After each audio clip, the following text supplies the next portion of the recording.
आप देख रहे हो देवश्री इंस्टीट्यूट इंदौर से यूट्यूब प्लेटफॉर्म पर लाइव। यहाँ पर अभी तक हम हिंदी साहित्य में प्रमुख इतिहासकार व उनका काल विभाजन के बारे में अभी तक 2 लेक्चर या 2 विधि पढ़ चुके थे, कर्ता के आधार पर, साथ ही प्रवृत्ति के आधार पर। आज हम पढ़ने वाले हैं विकासवादिता के आधार पर, साथ ही सामाजिक व सांस्कृतिक प्रवृत्ति के आधार पर। यह कक्षा एमपी वर्ग 2 के लिए बहुत ही महत्वपूर्ण है। अगर आप हिंदी विषय के लिए पढ़ना चाहते हैं किसी भी एग्ज़ाम के लिए तो आप पढ़ सकते हैं, क्योंकि इस कक्षा में हिंदी विषय का संपूर्ण अध्ययन करवाया जा रहा है। और जो पिछले वीडियो आपने नहीं देखे हो तो वो भी कंटिन्यू देख लीजिए, जिससे आपको पूरी तरह से समझ में आ सके। तो स्टार्ट करते हैं। जो कर्ता के आधार पर पढ़ा था, साथ ही प्रवृत्ति के आधार पर, आज हम विकासवादिता के आधार पर पढ़ने वाले हैं। प्रमुख इतिहासकार व उनका काल विभाजन के बारे में हम पढ़ रहे थे। प्रमुख इतिहासकार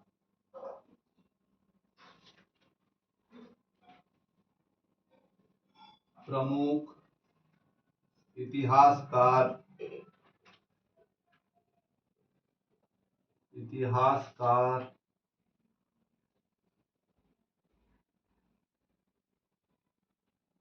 इतिहासकार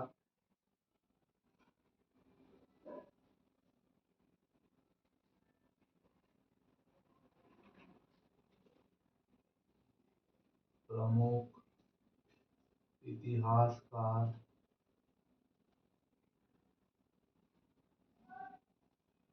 इतिहासकार व उनका उनका काल विभाजन काल विभाजन।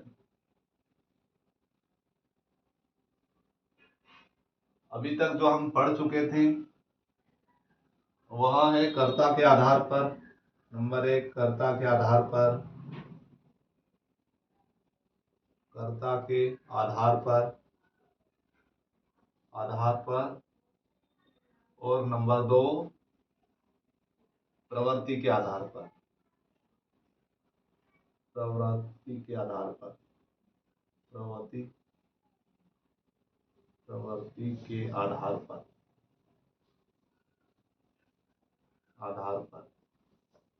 और आज का जो हमारा टॉपिक है वह है विकासवादिता के आधार पर हम आज पढ़ने वाले हैं। विकासवादिता के आधार पर,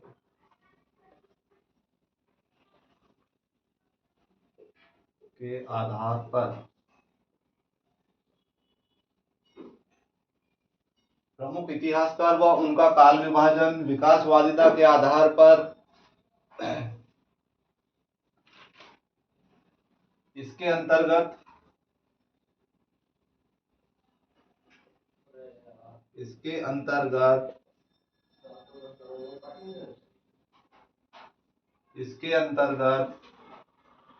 मुख्य रूप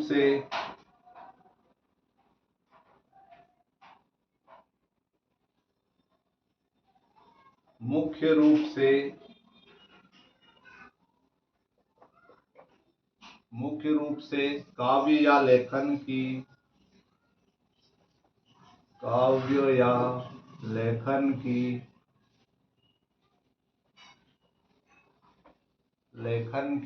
विकास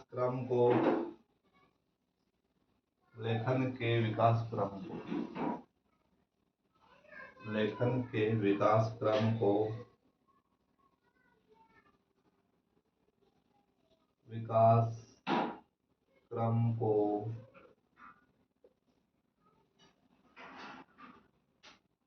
आधार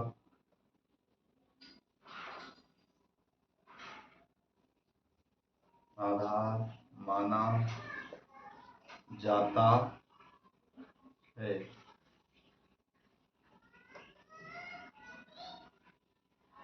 इसमें साहित्य को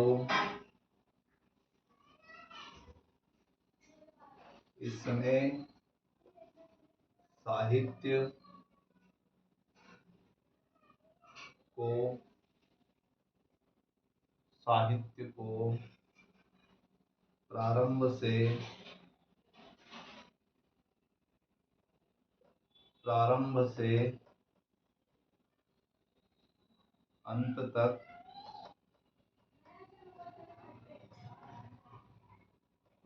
से अंत तक विश्लेषित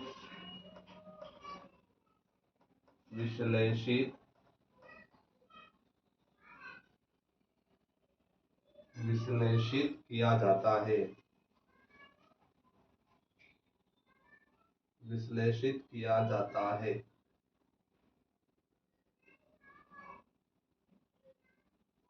कर्ता के आधार पर, प्रवृत्ति के आधार पर पढ़ने के बाद में जो विकासवादिता के आधार पर, इसके अंतर्गत मुख्य रूप से काव्य या लेखन के विकास क्रम को आधार माना जाता है।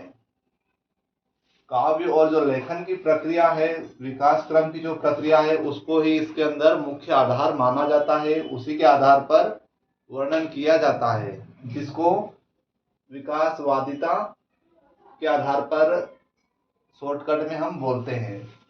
इसमें साहित्य को प्रारंभ से अंत तक विश्लेषित किया जाता है, मतलब उस साहित्य का विश्लेषण किया जाता है, उसे ही विकासवादिता बोलते हैं। अगला जो टॉपिक है वह है सामाजिक व सांस्कृतिक कालानुक्रम। यह आप समझ चुके होंगे। अगला टॉपिक हम पढ़ने वाले हैं सामाजिक व कालानुक्रम के आधार पर।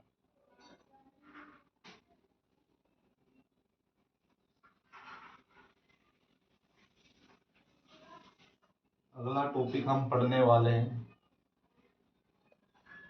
सामाजिक व सांस्कृतिक। टॉपिक नंबर 4 सामाजिक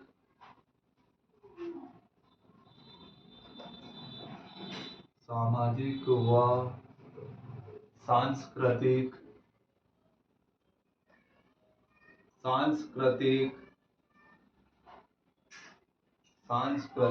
कालानुक्रम।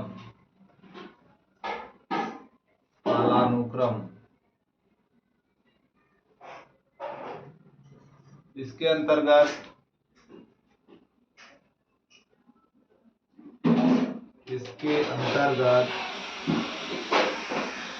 अंतर्गत मुख्य रूप से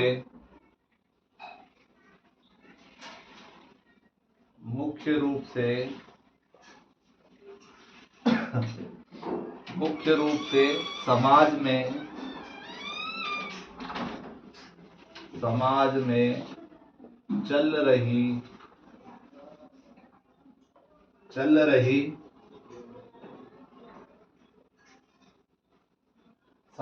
में चल रही घटनाओं व विचारों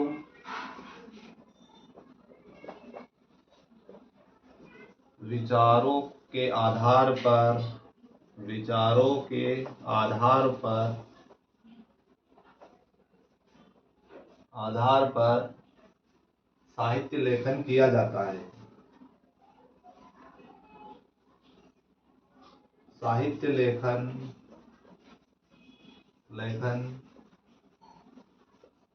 किया जाता है।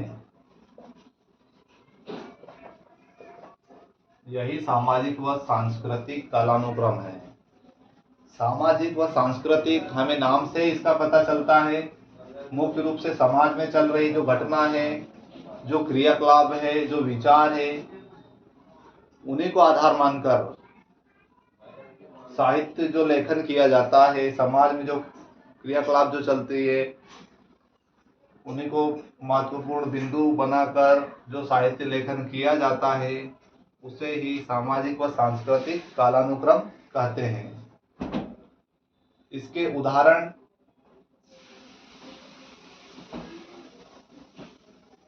नारीवादी प्रवृत्ति, इसमें 2 बिंदु है, नारीवादी प्रवृत्ति साथ ही सामाजिक प्रवृत्ति। जो नारीवादी जो प्रवृत्ति है,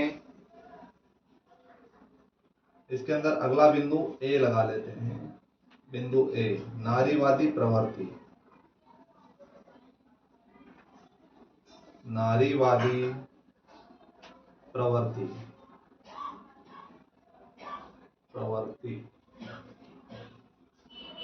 इसके अंतर्गत महिला सशक्तिकरण, महिला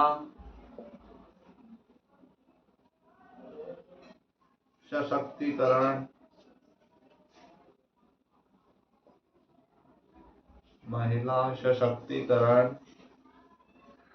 महिला सम्मान व महिला सम्मान व महिला सम्मान व अधिकार पर आधारित, सम्मान व अधिकार पर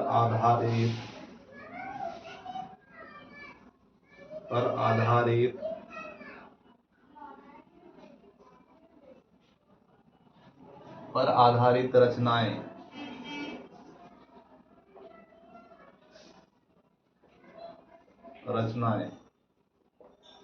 यानी कि नारीवादी प्रवृत्ति जो थी, महिला सशक्तिकरण, महिला का सम्मान, उसका अधिकार, इनके आधार पर रचनाएं की गई सामाजिक व सांस्कृतिक कालानुक्रम के अंतर्गत। साथ ही सामाजिक प्रवृत्ति, समाज में चल रही प्रथा, रीति रिवाज आदि के ऊपर उन्होंने रचनाएं, कवियों ने की। अगला टॉपिक है बी, टॉपिक बी, इस सामाजिक प्रवृत्ति के आधार पर।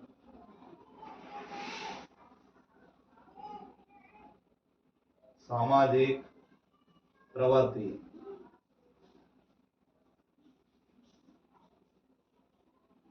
सामाजिक प्रवृत्ति इसके अंतर्गत समाज में चल रही,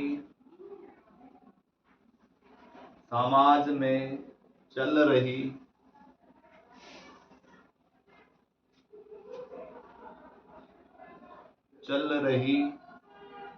प्रथा, प्रथाओं व रीति रिवाजों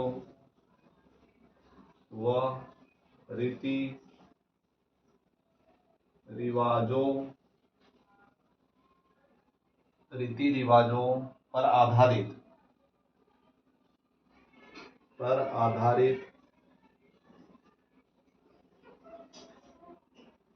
आधारित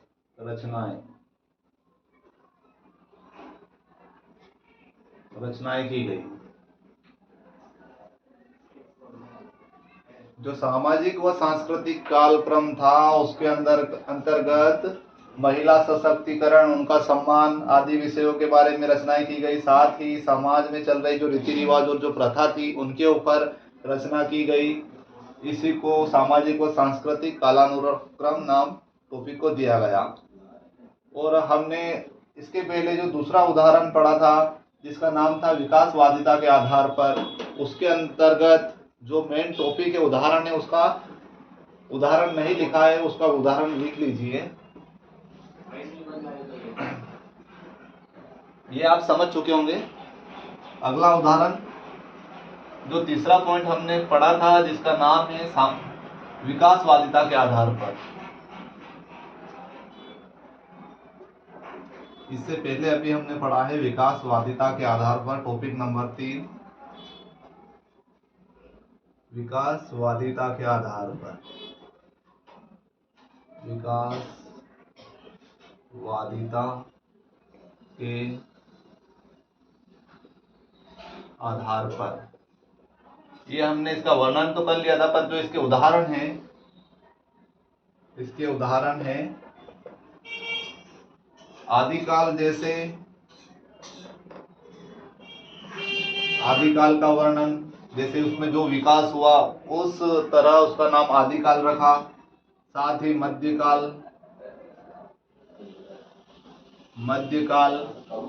साथ ही आधुनिक काल, आधुनिक काल, आधुनिक काल आदि।